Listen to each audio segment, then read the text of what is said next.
E vamos para mais um Relatos de Reddit.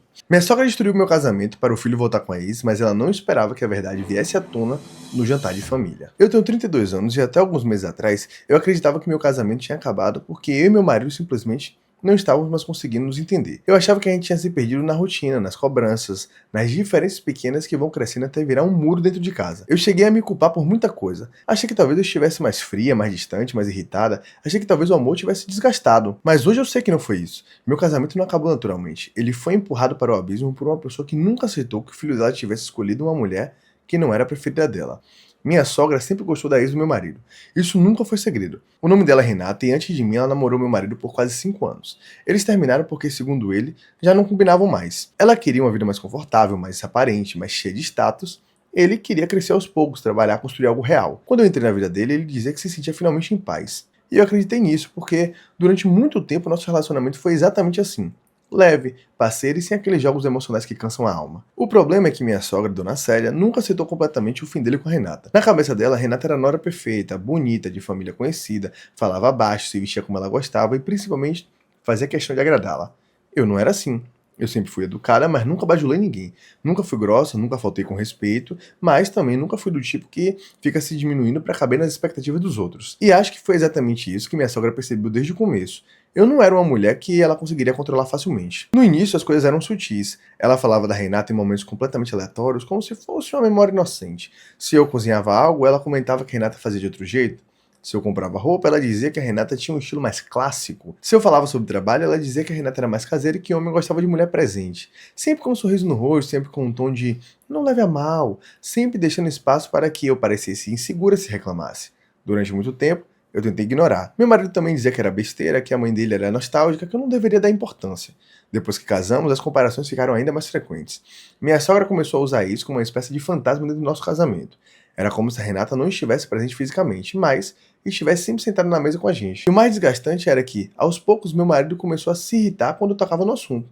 Não com a mãe dele, comigo. Ele dizia que eu estava criando um problema, que eu tinha ciúmes de uma mulher do passado, que eu precisava confiar mais nele. E foi assim que, pouco a pouco, eu comecei a duvidar da minha própria percepção. Qual é o erro aqui, pessoal? Todo mundo já sabe que o erro é o quê? Não cortar antes. Fala, ó, ela poderia falar tanto com a sogra quanto com o marido, sei lá, de forma muito tranquila, ó. A sogra fez o primeiro comentário e falou, opa, tudo bem, eu sei que você gosta muito dela e tudo mais, mas eu tenho um pedido de fazer. Na minha frente, eu não quero nenhum tipo de comentário. Ah, mas você é muito tolerante, menina. Não importa. Na minha frente, não quero comentário. E aí fala com o marido, ó, não gosto disso. Se permanecer isso aqui, eu não quero estar com você, porque pra mim isso não existe. Então, faltou, né? Limite. A primeira grande mudança aconteceu quando eu comecei a trabalhar.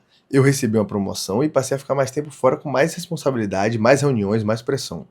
Não era algo que eu fazia por vaidade, era um passo importante para o nosso futuro. Eu e meu marido sonhávamos em comprar uma casa maior, sair do apartamento pequeno, ter mais estabilidade. Só que minha sogra começou a transformar isso contra mim. Dizia para ele que eu estava mudando, que eu estava priorizando o trabalho, que homem nenhum gostava de chegar em casa e encontrar a esposa cansada demais para conversar. E como ela sabia exatamente onde apertar, começou a plantar nele uma ideia silenciosa de que eu já não amava mais como antes. Eu só percebi a gravidade disso quando ele começou a repetir frases que claramente não eram dele.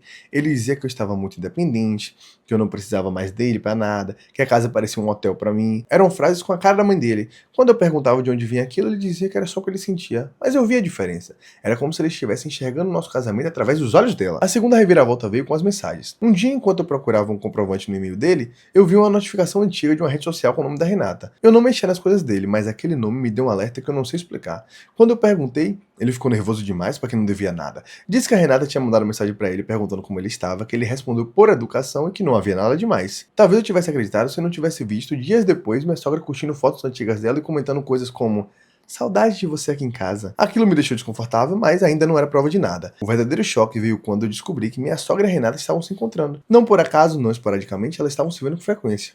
Almoçavam juntas, iam no salão, conversavam por telefone. Quando eu fui confrontar o meu marido, ele disse que não sabia. E talvez realmente não soubesse tudo, mas sabia o suficiente para não parecer surpreso. Foi aí que comecei a entender que minha sogra não estava apenas sentindo saudade da ex-nora.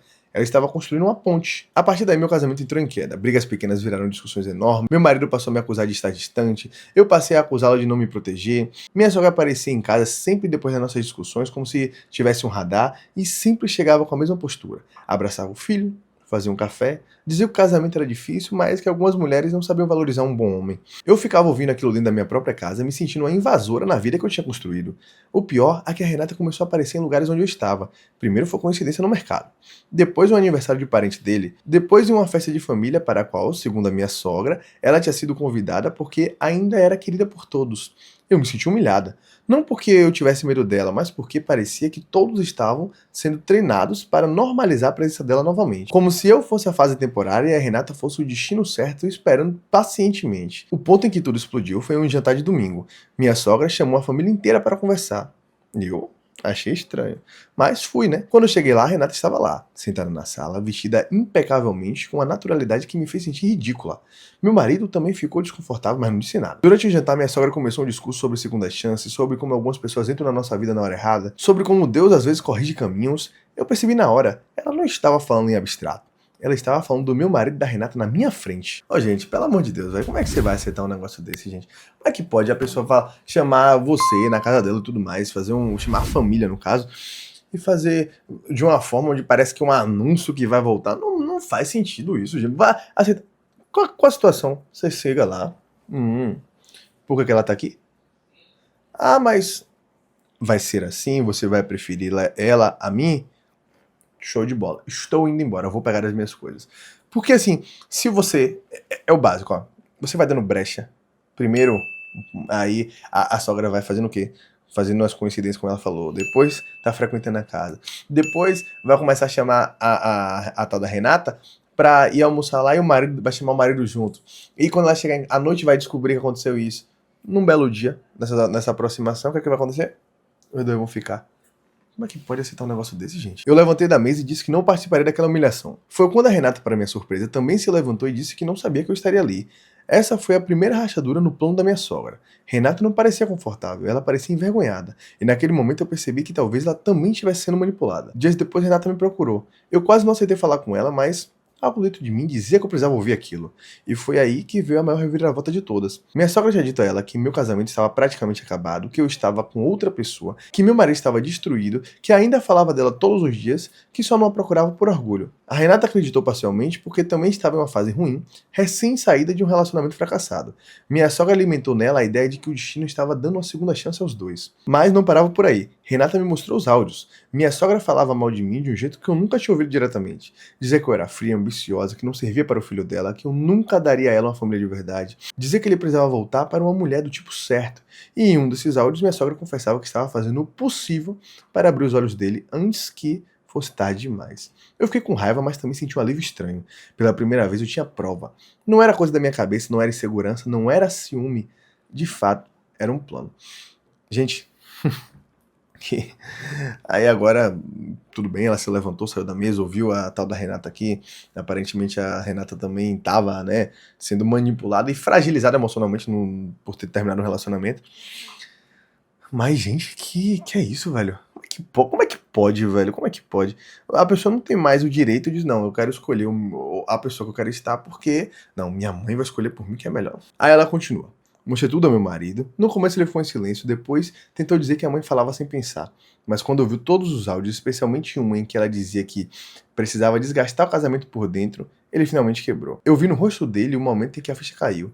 E acho que foi esse o momento mais triste de todos, porque eu não senti vitória nenhuma. Eu senti um luto, porque ele só acreditou quando outra pessoa trouxe provas. Não quando eu chorei, não quando eu pedi ajuda, não quando eu disse que estava sendo humilhado. Depois disso ele confrontou a mãe.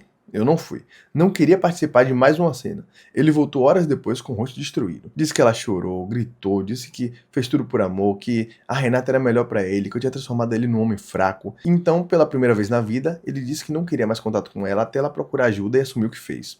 Só que, pra mim, o estrago já estava feito. Ele queria salvar o casamento, disse que estava arrependido, que foi manipulado, que finalmente chegava tudo. E eu acredito que ele tenha sido manipulado. Mas também acredito que manipulação só funciona quando encontra uma porta aberta. E a porta aberta foi a incapacidade dele de me defender quando eu mais precisei. Nós nos separamos por alguns meses. Nesse período, minha sogra tentou me procurar várias vezes. Mandou mensagem dizendo que eu estava destruindo a família, depois pediu perdão, depois voltou a me culpar. Renata, ironicamente, se afastou de todos eles. Disse que não queria ser usada como peça em um jogo de uma mãe controladora.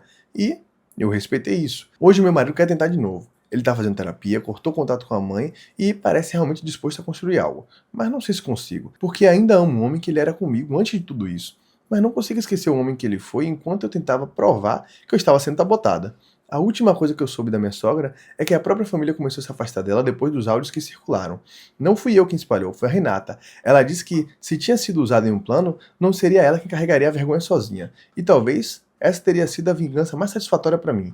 Minha sogra perdeu a imagem de santa justamente pelas mãos da pessoa que ela achava que seria sua maior aliada. Agora estou em dúvida. Parte de mim quer acreditar que meu marido realmente aprendeu. Outra parte acha que um casamento não sobrevive quando a pessoa que deveria te proteger só enxerga a verdade depois que tudo já foi destruído. Então quero saber de vocês. Se vocês estivessem no meu lugar, dariam uma segunda chance para um marido que foi manipulado pela própria mãe, mas demorou demais para defender vocês? Ou entenderiam que, mesmo com arrependimento, algumas quebras não têm conserto?